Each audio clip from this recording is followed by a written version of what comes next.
கோவை அரசு ஹாஸ்பிட்டலில் செயல்படும் ஒருங்கிணைந்த பாலூட்டும் மேலாண்மை பிரிவு ஒரே ஆண்டில் மட்டும் 1605 லிட்டர் தாய்ப்பால் தானம் பெற்று 11,250 குழந்தைகள் உயிரை காப்பாற்றி சாதனை.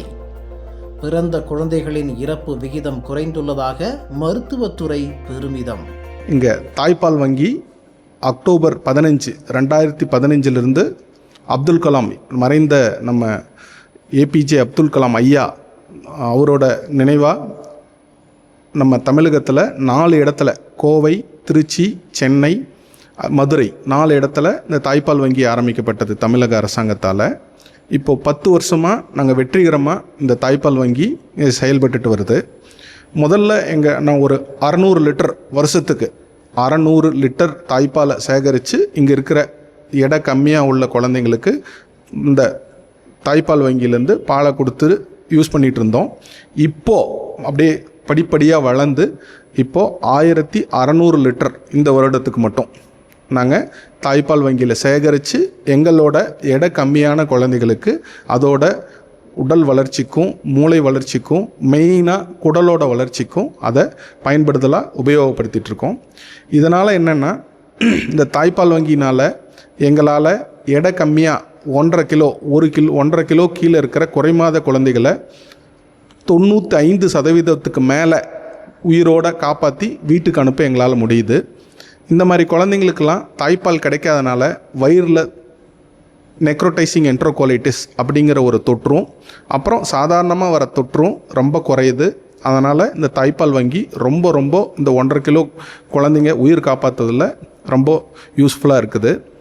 கடந்த ஒரு 6 வருடங்களாக இந்த தாய்ப்பால் வங்கியோட உதவியோடு நாங்கள் 1.5 கிலோ நம்ம தமிழ்நாட்டிலேயே முதன்மையாக விளங்குறோம் இதை காப்பாற்றுறதுல. அதில் நாங்கள் ரொம்ப பெருமைப்படுறோம். கோவை அரசு மருத்துவக் கல்லூரி மருத்துவமனை இதில் மெயினாக மக்களுக்கு நாங்கள் என்ன தெரிவிக்கணும் அப்படின்னு வேண்டிக்கிறேன்னா, 3 விதமாக நம்ம தாய்ப்பால் வங்கிக்கு தாய்ப்பாலை தானமாக கொடுக்கலாம். ஒன்று, இங்கே எங்கள் கோவை அரசு மருத்துவக் கல்லூரி மருத்துவமனையை பொறுத்த வரைக்கும் தன்னார்வ தொண்டு நிறுவனங்கள், மெயினாக அமிர்தம் அப்படின்னு இருக்காங்க. அவங்கெல்லாம் என்னென்னா வாலண்டியர்ஸ், ரோட்டரி பேக்ரவுண்டில் போய் வீட்லேயே யார் யார் விருப்பப்படுறாங்களோ அந்த நம்பருக்கு மெசேஜ் பண்ணால் அவங்களே எப்படி கலெக்ட் பண்ணணும், அவங்களோட blood reports, HIV, syphilis, VDRL, அதே சமயம் ஹெப்படைட்டிஸ் B, மஞ்சக்காமால B வைரஸ்க்கான ரிப்போர்ட் எல்லா தாய்மார்களுக்கும் டெஸ்ட் எடுத்திருப்பீங்க. அந்த ரிப்போர்ட் நெகட்டிவ் அப்படின்றத பார்த்துட்டு அப்புறம் அந்த தாய்க்கு அப்போதைய நிலைமைக்கு சளி, இருமல், காய்ச்சல் எதுவும் இல்லை அப்படின்னா அந்த தாய்ப்பாலை சேகரித்து எங்ககிட்ட ஒப்படைப்பாங்க. ரெண்டாவது, இல்லை சில தாய்மார்கள் நேராகவே நான் டொனேட் பண்ணலாமா சார்னா, யூ ஆர் மோஸ்ட் வெல்கம். எங்களோட தாய்ப்பால் வங்கியில் உங்களுக்கு அதுக்குன்னே தனியாக ஒரு இடம் இருக்குது, நீங்கள் டொனேட் பண்ணிட்டு போகலாம். மூணாவதாக, இப்போ நீங்கள் எப்படின்னா எங்களுடைய ஹாஸ்பிட்டல், அதாவது மருத்துவக் கல்லூரி மருத்துவமனை வளாகத்திலே இருக்க தாய்மார்கள், இப்போது ஒரு குழந்தை ரொம்ப முடியாமல் இருக்குது, 1 வாரம் ஆகும் அதுக்கு பால் கொடுக்கறதுக்கு அப்படிங்கிறப்போ அவங்களோட பாலை எங்களுக்கு உள்ள ஹாஸ்பிட்டலில் ஒரு நோயாளியாக இருக்கிறப்பவே, அதாவது நோயாளிங்கிறத விட ஒரு தாய், அந்த பேபி நோயாளியாக இங்கே அட்மிட் ஆகிருக்குதுங்கிறப்போ அந்த தாய் தாய்ப்பாலை எங்களுக்கு தானமாக வழங்கலாம். இப்படிலாம் வழங்குறதுனால எங்களுக்கு, நான் ஏற்கனவே சொன்னேன், இந்த பேபியோட சர்வைவல், 1.5 கிலோ கீழே இருக்க பேபியோட சர்வைவல் ரொம்ப ஈஸியாக எங்களால் காப்பாற்ற முடியுது.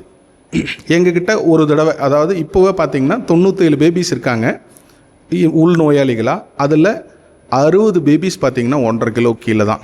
ஏன் சார் உங்களுக்கு இவ்வளோ அதிகமாக இருக்குன்னா, இங்கே 4 மாவட்டத்தில் இருக்க குறைமாத குறைப்பிரசவம் இங்கே போனால் காப்பாற்றிடுவாங்க, நல்லா இருக்கும் அப்படிங்கிற ஒரு எண்ணத்தோடு இருக்கனால எங்களுக்கு நிறைய குறைமாத குழந்தைகள் கிடைக்குது. அந்த மாதிரி பேபிஸை காப்பாற்றுறதுக்கு கண்டிப்பாக நீங்கள் தாய்ப்பால் கொடுக்குறது யூஸ்ஃபுல்லாக இருக்கும். இதில் மேலே நிறைய தாய்மார்கள் என்ன நினச்சிக்கிறீங்கன்னா, பால் எங்களுக்கே ஊற மாட்டேங்குது அப்படின்ட்டு. அப்படி கிடையவே கிடையாது. ஒரு குழந்தைன்னு ஒரு தாய் ஈன்றெடுத்தால் அந்த ப்ளசண்ட்டாக அந்த நச்சுக்குடி வெளியில் வந்தால் அந்த தாய்க்கு கண்டிப்பாக பால் சுரக்கும். அது எல்லாம் அவங்க தாயோட மூளையில் அந்த தாய் நினைத்தால் பால் கண்டிப்பாக ஊறும். அதில் மெயினாக என்ன, அவங்க மனதளவில் தயாராக இருக்கணும். பேபி கண்ணுக்கு முன்னாடி அதோட அழுக்குரல், பாப்பாவை தொடுறது, பாப்பாவோட அந்த க்ரை, அந்த சத்தம் கேட்குறது, அந்த ஒரு ஜாய், அந்த குழந்தை பிறந்துருச்சேங்கிற மகிழ்ச்சி, இது எல்லாம் இருந்தால் தான் ஒரு தாய்க்கு பால் சுரக்கும்.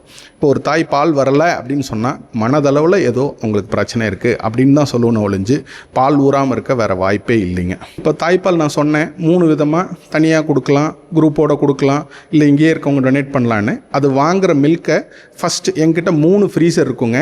நீங்கள் கொடுக்குற மில்கை ஃபஸ்ட்டு வந்து, அதாவது டொனேட் பண்ணுற ஃப்ரெஷ் மில்கை ஒரு கண்டெய்னரில் வச்சுருவோம். அதை வச்சுட்டு எங்களுக்கு தேவைப்படுறப்போ அதை எடுத்து அதை நாங்கள் பாக்டீரியா கவுண்ட் அதில் எவ்வளோ இருக்குது, அதில் நுண்ணுயிர்கள் எவ்வளோ இருக்குது அப்படின்றது மைக்ரோபயாலஜி டெஸ்டிங்க்கு அனுப்பிடுவோம். அதுலேயே ரொம்ப பாக்டீரியா நிறைய இருக்குது அப்படின்னா அந்த யாருக்கிட்டேருந்து வந்துச்சோ அவங்களுக்கு சொல்லி அந்த தாய்க்கு நீங்கள் பண்ண வேண்டாம், கொஞ்சம் இதுக்கு மருந்து எடுத்துக்கங்க அப்படிங்கிற அறிவுறுத்தல் பண்ணிவிட்டு அந்த மில்கை டிஸ்கார்ட் பண்ணிடுவோம். அப்படி அந்த பாக்டீரியல் கவுண்ட் ரொம்ப கம்மியாக இருக்குன்னா அடுத்த கட்டமாக வந்து என்ன பண்ணுவோன்னா, நாங்கள் பாஸ்டரைசேஷன்னா என்னென்னா பாலை பதப்படுத்துதல்.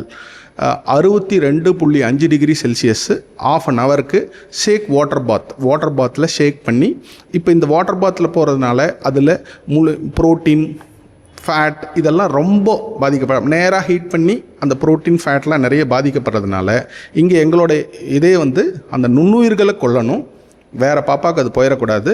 ஆனால் புரோட்டீன், ஃபேட், கார்போஹைட்ரேட்ஸ் எல்லாம் பாதிக்கப்படக்கூடாதுங்கிறதுனால ஷேக்கர் வாட்டர் பாத்தில் ½ அன் ஹவர் வச்சுட்டு திரும்பவும் நார்மல் டெம்பரேச்சர் வந்ததுக்கப்புறம் அதை இன்னொரு நுண்ணுயிர் டெஸ்டிங்க்கு அனுப்புவோம். அதை 2வது கூலரில் வச்சுருவோம். அதில் வச்சதுக்கப்புறம் அந்த ரிப்போர்ட் வந்துருச்சுன்னா ரைட் பாஸ், இதில் எந்த நுண்ணுயிரும் இல்லை அப்படின்னா 3வது கூலருக்கு போயிடும். 3வது கூலர்னால் என்னென்னா ரெடி டு யூஸ். பேபிக்கு எப்போ தேவையோ டெய்லி அன்றாட இதில் இந்த டீப் ஃப்ரீசர்லேருந்து எடுத்து நார்மலான டெம்பரேச்சருக்கு வந்ததுக்கப்புறம் பாப்பாவுக்கு கொடுக்க ஆரம்பிப்போம். ஸோ முதல்ல வர்றது bacteria, pre bacterial. Second test பண்ணி ரிப்போர்ட்டுக்கு அவைட்டட். 3வது டெஸ்ட் பண்ணது பேபிக்கு யூஸ் பண்ணக்கூடியதாக நாங்கள் 3 விதமாக இப்படி தான் பயன்படுத்துகிறோம்.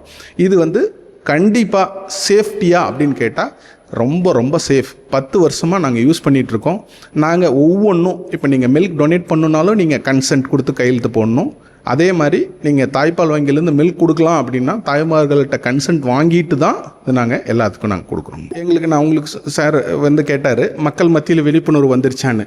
கண்டிப்பாக இப்போ 2015 ஆரம்பித்தப்போ 400 லிட்டர் 500 லிட்டர்னு ஆரம்பித்து இப்போ நாங்கள் 1600 லிட்டர் வளர்ந்துருக்கோன்னா கண்டிப்பாக மக்கள் மத்தியில் இருக்குது. ஆனால் இன்னும் தனியாக தாய்மார்கள் வந்து முன்னே வந்து கொடுக்க மாட்டேன்றாங்க. இந்த நம்ம கோயம்புத்தூரை பொறுத்த வரைக்கும் வி ஆர் கிஃப்டட். நிறைய தன்னார்வ தொண்டு நிறுவனங்கள் அவங்களோட எஃபர்ட்ஸை போட்டு மோட்டிவேட் பண்ணுறதுனால பண்ணுறாங்க. இப்போது நம்ம தினமலர் மூலியமாக இன்னமும் மக்கள் இன்னும் இதை பற்றி தெரிஞ்சு அவங்களா வந்து டொனேட் பண்ணால் எங்களுக்கு ரொம்ப யூஸ்ஃபுல்லாக இருக்கும். எங்களால் வெளியில் இருக்க தாய்மார்களுக்கு தாய்ப்பால் இங்கேருந்து கொடுக்க முடியல, அது வேதனைக்குரியதாக தான் இருக்குது. ஏன்னா நான் ஆல்ரெடி உங்களுக்கு சொன்னேன், 60 பாப்பா எனி பாயிண்ட் ஆஃப் டைம் 1.5 கிலோவுக்கு மேலே நீங்கள் கொடுக்குற தாய்ப்பால் தேவைக்கு அது தேவையோடு இருக்கிறனால நாங்கள் வெளியில் பண்ணுறதில்ல. நாங்கள் இங்கே இருக்கிற எங்கள் அரசாங்க மருத்துவமனையில் இருக்க பேபிஸ்க்கே அது போதுமானதாக இருக்குது. இந்த 2025 மட்டும் எங்களோட டேட்டா பார்த்திங்கன்னா மொத்தம் இந்த 12 மாதங்களில் 5676 தாய்மார்கள், அதாவது தன்னார்வ தொண்டு நிறுவனத்தின் மூலமோ ஸ்டேட்டாவோ இல்லை எங்கள் மருத்துவமனையில் இருக்க தாய்மார்களோ எங்கள் தாய்ப்பால் வங்கிக்கு தானமாக கொடுத்துருக்காங்க. 11,250 குழந்தைங்க, குறைமாத குழந்தைங்க, இல்லை சில குழந்தைங்கள்லாம் அபேண்டன்ட் பேபிஸ்ன்னு சொல்லுவோம். அதாவது வந்து எனக்கு பாப்பாவே வேணாம், அரசாங்கத்துக்கு ஒப்படைச்சிட்டு போகிறாங்க இல்லையா, அந்த குழந்தைங்க எல்லாம் சேர்த்து 11,250 குழந்தைங்க பயனடைஞ்சிருக்காங்க. இந்த 2015 கரெக்டாக துல்லியமாக சொல்லணுன்னா 1605 லிட்டர் 540 ml நாங்கள் தாய்ப்பால் சேகரித்து நாங்கள் எங்களோட இங்கே இருக்கிற குழந்தைங்களுக்கு தானமாக கொடுத்துருக்கோம். நம்ம தாய்ப்பால் வங்கிக்கு இப்போ தானம் பண்ணணும் அப்படின்னு நினைக்கிற தாய்மார்களுக்கு நான் என்ன சொல்லிடுறேன்னா, எப்படியும் கர்ப்ப காலத்தில் நீங்கள் உங்களுக்கு HIV, VDRL, ஹெப்படைட்டிஸ் B இந்த டெஸ்டிங்லாம் பண்ணியிருப்பீங்க. 6 மாதத்துக்குள்ளே அந்த டெஸ்டிங் பண்ணி நெகட்டிவ் அப்படிங்கிற ஒரு ரிப்போர்ட் இருந்தால் போதும். நீங்கள் இப்போல்லாம் பார்த்தீங்கன்னா இந்த தாய்ப்பால் சேகரிப்புக்குன்னே பேக்ஸ் எல்லாம் நீங்கள் ஈஸியாக அமேசானில் போட்டு வாங்கிடலாம். அந்த தாய்ப்பாலை சேகரித்து ஃப்ரீசரில் வச்சுட்டு நீங்கள் நேராக வந்து எங்கள் NICUவில் டொனேட் பண்ணலாம். அப்படி இல்லை, நான் தாய்ப்பாலை வந்து இங்கேயே எடுத்து நான் இங்கே தானமாக கொடுக்குறனாலும் இங்கே உங்களுக்கு தனியாக ப்ரைவசி ரூம் இருக்குது. உங்களுக்கு ப்ரைவசி ரூமில் தாய்ப்பாலை எடுத்து, அதாவது இங்கே ஹாஸ்பிட்டல் கிரேட் பிரெஸ்ட் பம்போடு இருக்குது, ஈஸியாக எக்ஸ்ப்ரெஸ் பண்ணுறதும் ரொம்ப ஈஸி. அது வச்சிங்கன்னா அதுவே ஒரு 2 சைடும் அட் எ டைமில் ஒரு 5 to 10 நிமிஷத்துலேயே தாய்ப்பாலை எடுத்து அது இங்கே இங்கேயே நாங்களே அதை செஞ்சுருவோம். நீங்கள் அதுக்கு அந்த பிளாஸ்டிக் பேக்ஸ் தேவையில்லை. வீட்டில் செய்யணும்னு நினச்சிங்கன்னா அதில் கனெக்ட் பண்ணி இது பண்ணிவிட்டு வந்து எங்களுக்கு ஒரு தெர்மோகோல் பாக்ஸில் போட்டு கொண்டு வந்து எங்களுக்கு கொடுத்துடலாம். இது மூலிமா நீங்கள் டொனேட் பண்ணலாம். இப்போது இந்த தென்னிந்திய லெவலில் பார்த்திங்கன்னா எங்களோட தாய்ப்பால் வங்கி இப்போ நான் சொன்னேன் 1600 லிட்டர் கடந்து போயிட்டுருக்கோம் வருஷத்துக்கு. இப்போ almost 150 litre per month, almost 150 litre per month use பண்ணுறோம். இது எங்களுக்கு போதுமானதானா? இல்லை, இன்னும் எங்களுக்கு தேவையாக இருக்குது. ஏன்னா நான் ஆல்ரெடி உங்களுக்கு சொல்லியிருந்தேன், 1.5 கிலோ கீழே இருக்க குறைமாத பாப்பாங்களுக்கு இந்த தாய்ப்பால்ங்கிறது மருந்து. ஆக்சுவலாக அது உயிர் வாழ்கிறதுக்கான மருந்து. குடலில் ஏற்படுற புண்கள், குடலில் ஏற்படுற குடல் வீக்கம், குடலோட தொற்று, நார்மலாக இருக்க தொற்று, இது எல்லாமே இப்போ இந்த தாய்ப்பால் கொடுக்கறனால என்னென்னா, மற்ற பால் கொடுக்கறத விட இந்த கவுஸ் மில்க்லேருந்து டெரைவ் பண்ணுற அந்த மில்க்கு கொடுக்கறத விட தாய்ப்பால் கொடுக்கறனால இது எல்லாமே குறையுது. அதனால் என்னென்னா 95% மேலே உயிரையும் காப்பாற்ற முடியுது. சீக்கிரமாக அந்த குழந்தைக்கு தொற்று எதுவும் இல்லைன்னா அவங்கெல்லாம் இங்கே வர்றவங்கெல்லாம் ஏழைப்பாளையங்க தான். அவங்க ரொம்ப நாள் இங்கே இருக்கணும்னு அவசியம் இல்லை. 1 மாதம் இருக்க வேண்டிய 1.5 கிலோ குழந்தை 15-20 நாள்லேயே பெட்டராகி சீக்கிரம் வீட்டுக்கு போயிடலாம். இது ஏன் சார் தாய்ப்பால் அவங்களுக்கெல்லாம் 1.5 கிலோ கீழே இருக்கிற பேபிஸ்க்கு குறைவாக இருக்குது அப்படின்னு கேட்டிங்கன்னா, நிறைய ரெட்டை குழந்தைங்க இப்போ பார்த்திங்கன்னா இந்த இதில் எங்ககிட்டயே இப்போ ஒரு 20 ரெட்டை குழந்தைங்க இருக்கும். அந்த தாய்க்கு அந்த அளவு கொடுக்குற அளவுக்கு அந்த பாப்பா நேராக மார்பை பிடிச்சி குடிக்கணும். அந்த அளவுக்கு இருந்தால் தான் அந்த தாய்க்கும் பால் ஊறும். இப்போது அந்த மாதிரி நேராக குடித்து பழகிறதுக்கு உங்களுக்கே தெரியும், ஒரு 2 கிலோ கிராஸ் பண்ணால் தான் நேராக குடிக்கும். இப்போ அது வரைக்கும் அந்த தாய் எடுத்து கொடுக்குறப்போ 2 பேபிக்கும் பத்தாத நிலமையில் இருக்கும்.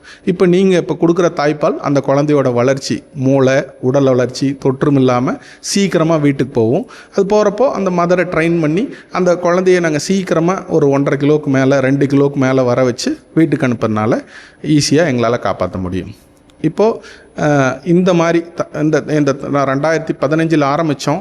இப்போ என்னால் ஷியூராக சொல்ல முடியும், சவுத் இந்தியாவிலே எங்களது ஹையஸ்ட் கலெக்ஷன், இந்த மில்க் சேகரிப்பில் highest collection all over south இந்தியாவிலே பண்ணி இதனால் பயனாளிகள் குழந்தைகளும் எங்களது இங்கே கோவை அரசு மருத்துவக் கல்லூரி மருத்துவமனை தான் பெஸ்ட் அப்படின்னு எங்களால் நாங்கள் சொல்லிக்க முடியுங்க.